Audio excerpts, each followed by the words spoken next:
There we go. Good morning. Welcome to Brewing Happiness on location in my bathroom this Monday morning. Magic Mondays, right? Love to think of Mondays as magic, and I'm for a couple of reasons. We'll get to that, but I'm coming to you from my tiny bathroom because there are tiny people sleeping in my guest room today, where my guest room / office, where I normally broadcast from.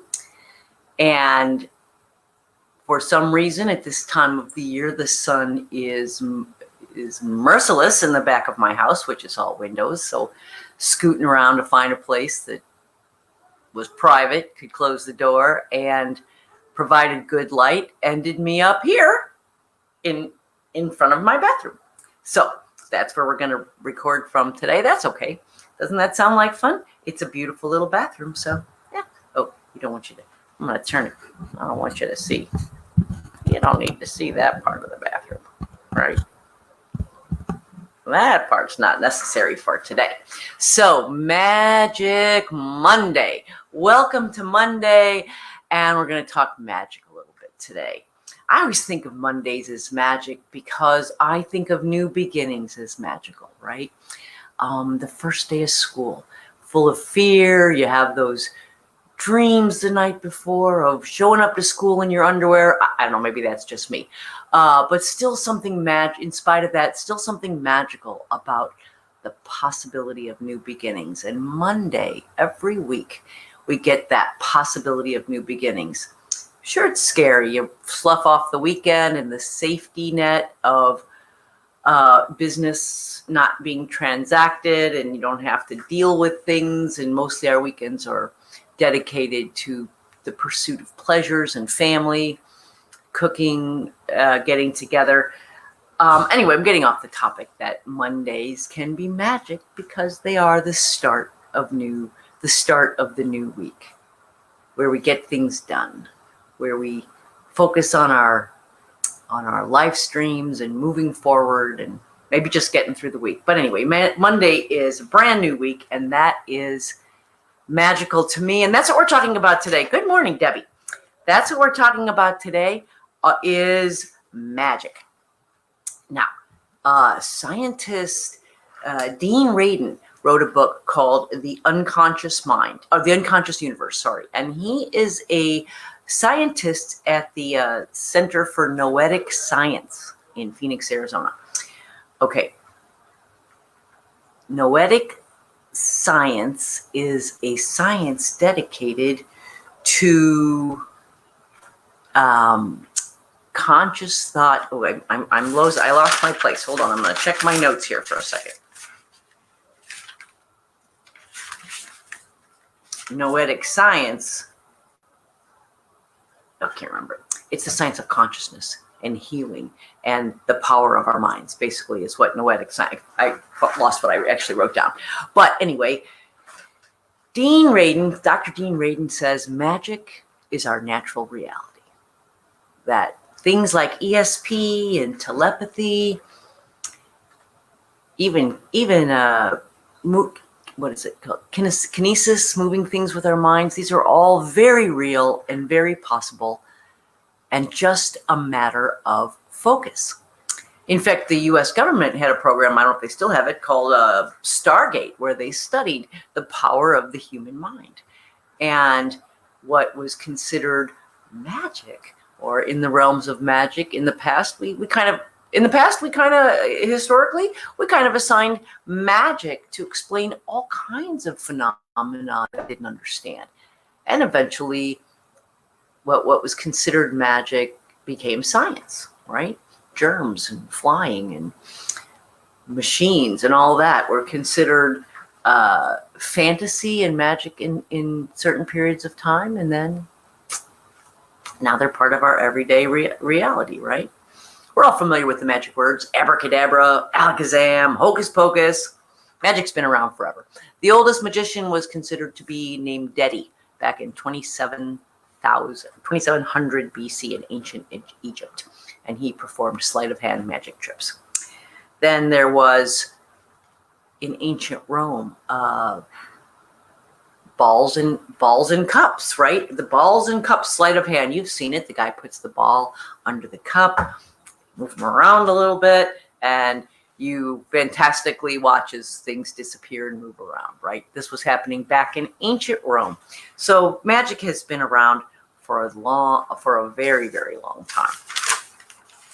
Now, today, science is beginning to study magic because there's things going on in magic that are, well, we think, first of all, let's decide if you're thinking of magic as simply sleight of hand, or if it is, as Penn of Penn and Teller describes it, it's exploiting gaps in human perception, right?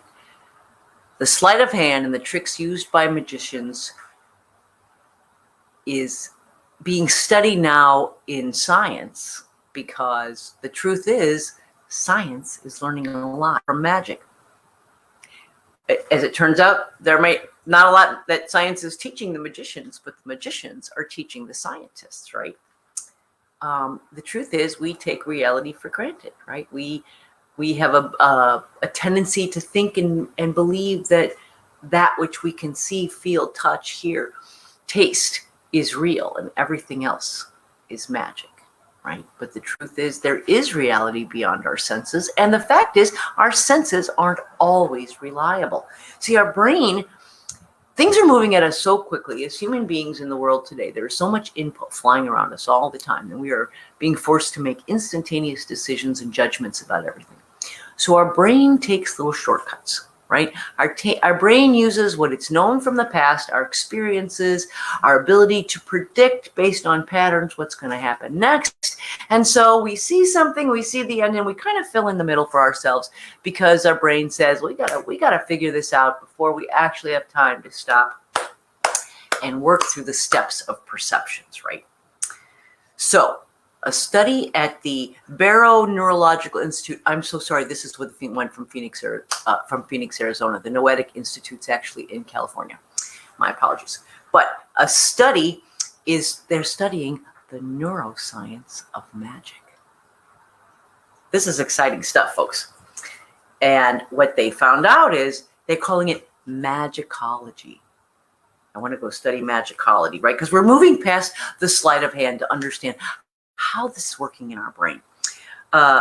We're mining stage illusions for insights into brain functions. That's what Magicology is all about. Because sometimes, even when we know we're being fooled, we still don't see all the sleight of hand that's going on, right? We still don't see it. Magicians are fooling the mind. The magicians are fooling your mind at a very deep level. So, here's the deal. There's this thing called, I don't know how to say it, saccade, S-A-C-C-A-D-E. And this is movement of the eye that precede conscious decision-making, or conscious decision about where you're going to turn your gaze, okay? So somebody points in a straight line, points at something, straight line. Your eyes are immediately directed to where they're pointing. Again, the shortcut. You're like, they're pointing, they want me to look there, so we immediately go there.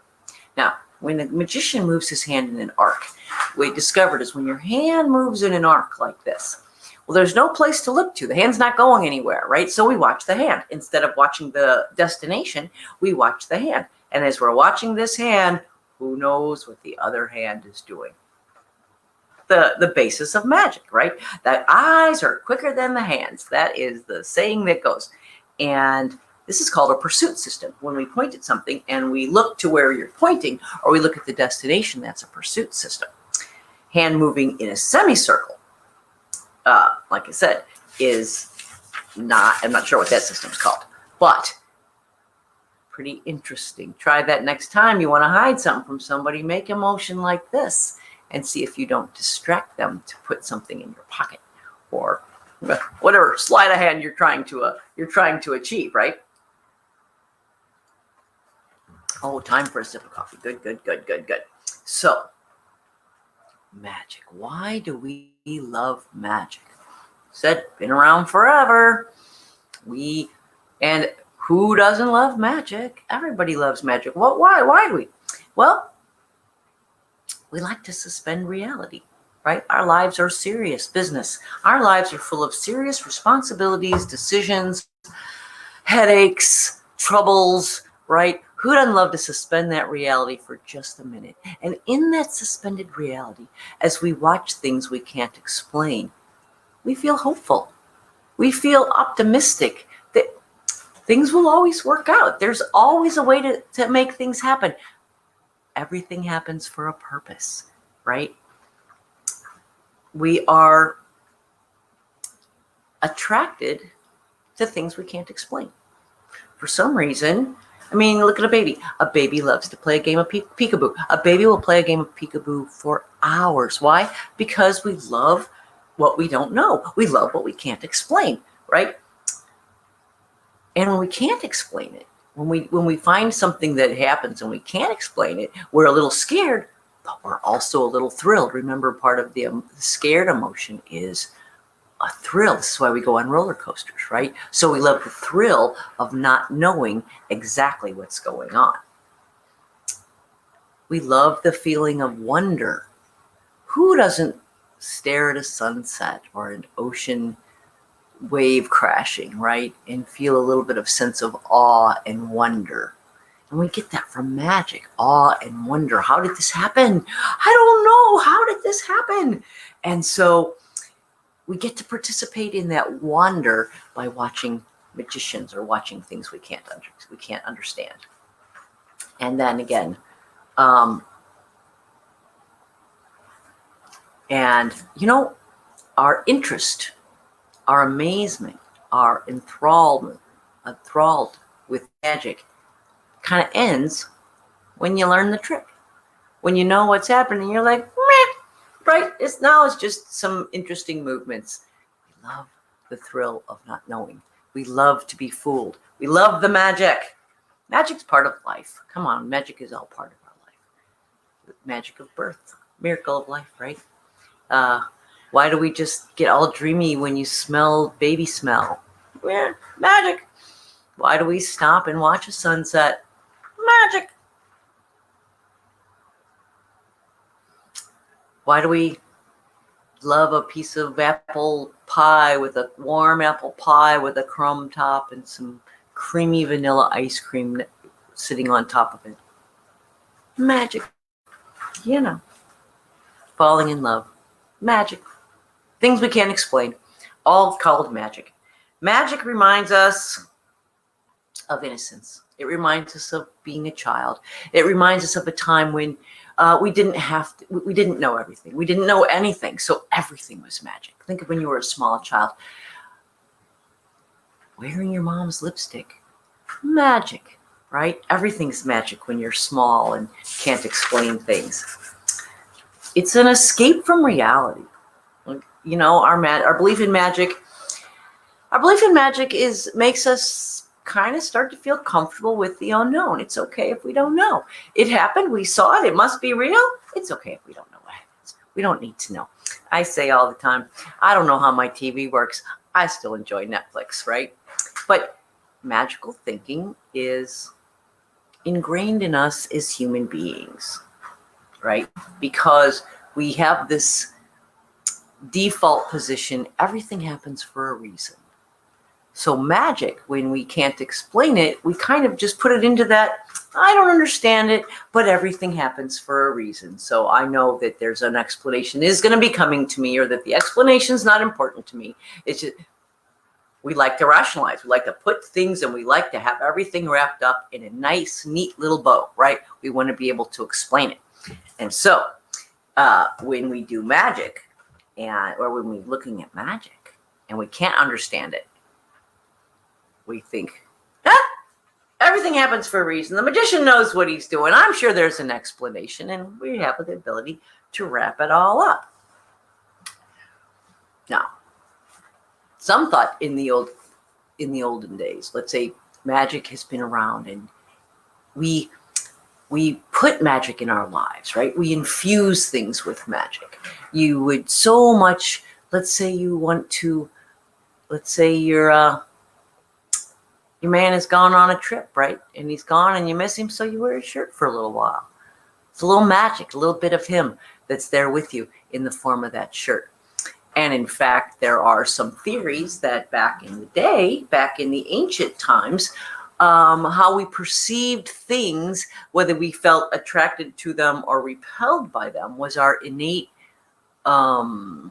intuitive system to avoid germs and dirt and people we didn't know, or things that have been places we didn't know, a comfortability with the familiar, right? And so we started thinking of this intuitive sense as magic, because we do have we do know things, we don't know how we know them, right? We do have a sixth sense, a connection to resources and senses greater than our own, and we can't explain it. We don't know if it's real. Some people call magical thinking, right? As if just to put a blanket on the unexplained. But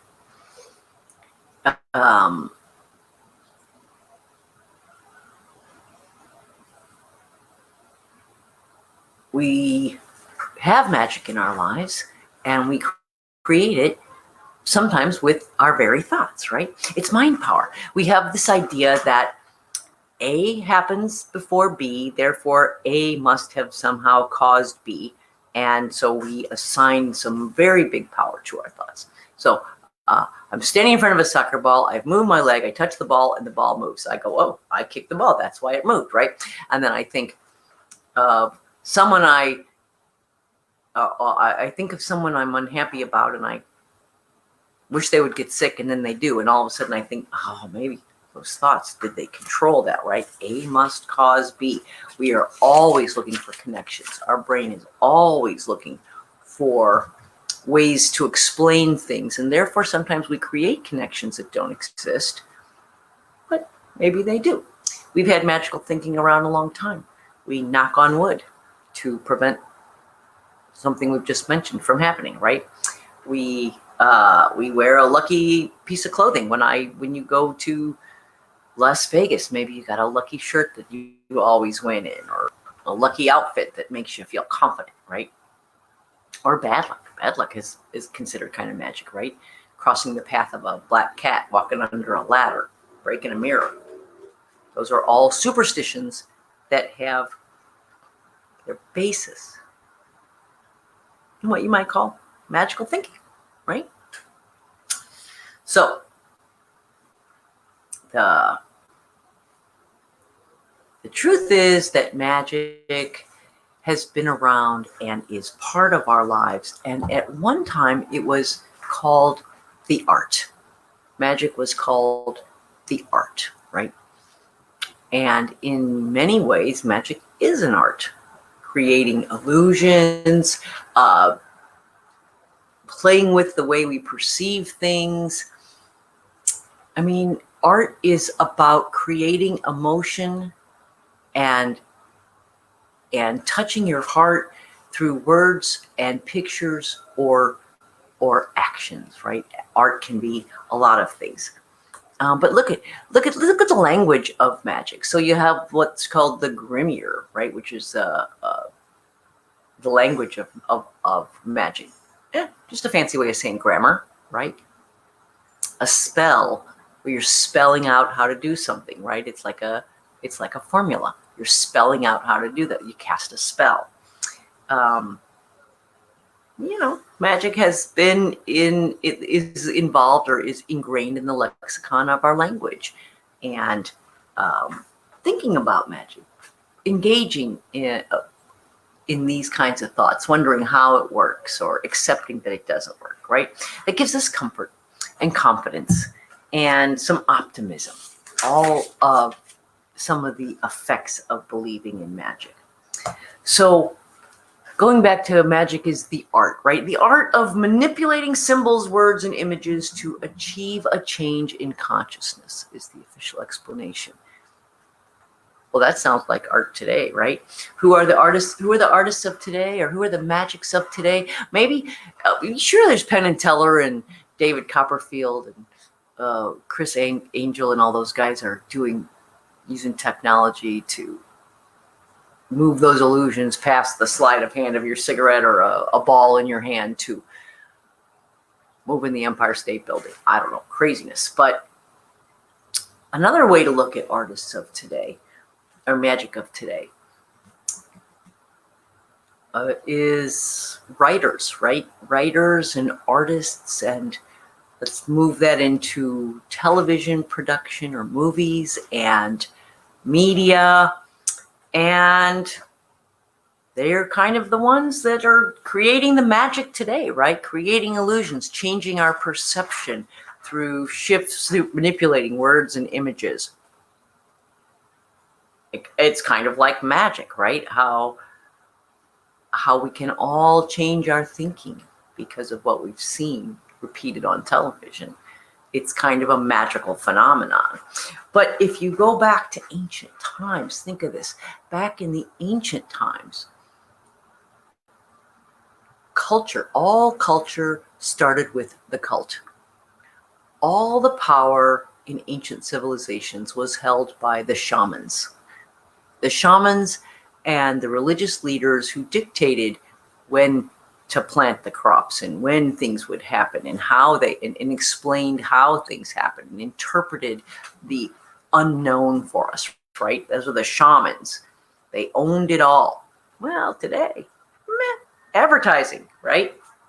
Advertising's kind of the shit that they kind of own it all today, right? Except that today, instead of them, you got to be very careful, right? Because today that magic is used to persuade, to make us feel comfortable with different ideas.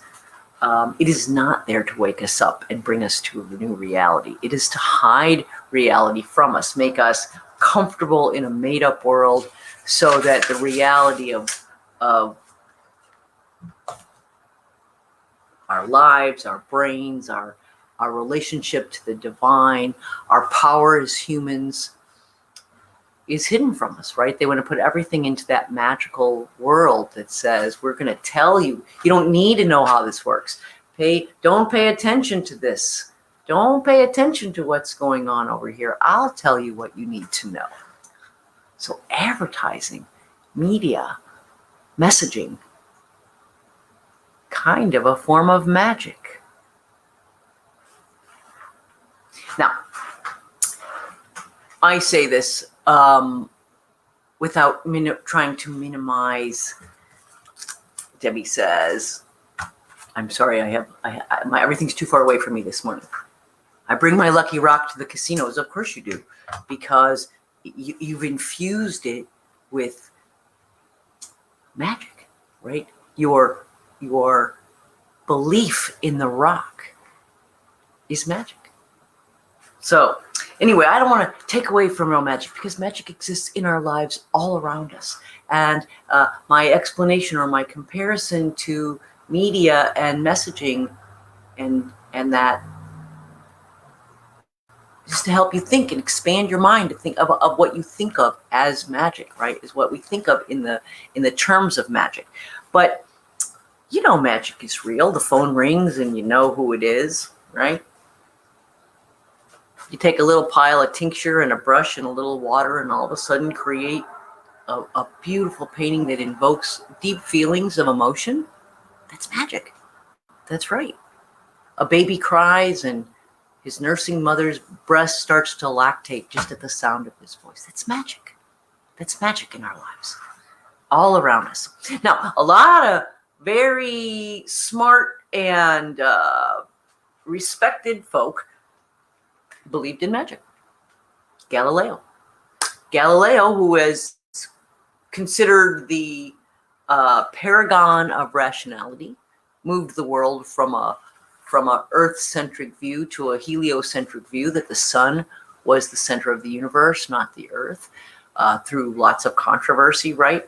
But he loved astrology, practiced astrology, thought it was part of science, did astrology readings for rich patrons, right? So while he was a scientist that fought the good fight on one hand, also had room in his thinking for what he learned through astrology. Then Isaac Newton thought alchemy was going to be the fundamentals of brand new science. Alchemy, the idea of creating gold out of nothing, or changing one thing of one form to something else. It can be a broader definition of alchemy. Thought alchemy was the future of science, right? Magic is, in many ways, is just science we don't understand yet. How many things you talk about flying to ancients and they'd say that's magic, and then the Wright brothers came along and bada bing, bada boom, flying is science. A lot of things we haven't understood through the years just turned out to be explanations. And maybe a lot of things we think are magic today, intuition, telepathy, ESP, holistic healing, maybe those are all absolutely scientific events that we're just beginning to understand. Imagine the power when we harness the magic of our minds. Well, I, for one, cannot wait. And in fact, I've just bought this book, The Unconscious Mind by David Radin, to understand the science behind magic, the science behind the power of our brains and the things we can do outside of our senses by focusing our brain. Apparently, he's going to teach me how. And I can't wait for it, right? Because I'm very interested in an astral travel, or remote viewing, or seeing into the future, eliminating the timeline and seeing the possibility and the potential of all dimensions, of all possibilities, all happening at one time. Right? Things that today are in my little bucket of everything happens for a reason. I don't understand this, but I don't understand TV, but I still watch it. Kind of an understanding, right? To the science behind it, to understanding what's happening in our brain, to understanding that the rules of physics can apply to the paranormal, non-physical world as well. Exciting stuff, my friends. Exciting indeed. Well, that's all we have for today. I just wanted to talk about magic because, well, I think, like I said, I like to think Magic Mondays. I want to talk about something fun on Mondays, something that inspires you, something that starts your week off with the unlimited possibilities that are you and all you can achieve. You are magic. You hold a bit of magic just by being a sentient being, just by being a human being here on Earth today. You are exhibiting magic in the life that fills you, in the animation, in the ability of this glob of gooey gray matter up here to produce thoughts and art and philosophy and words that can make you laugh, that can make you cry, in producing a picture that humbles you to the point where you just burst into tears, to creating a life that makes everyone around you so happy, so elevated, so feeling like their feet are not touching the ground. That's magic, my friends. That's your assignment for today. Magic Monday. Go out and create some magic in your life today. So, until tomorrow, make it a happy day. I'm sorry. Until tomorrow, make it a happy day.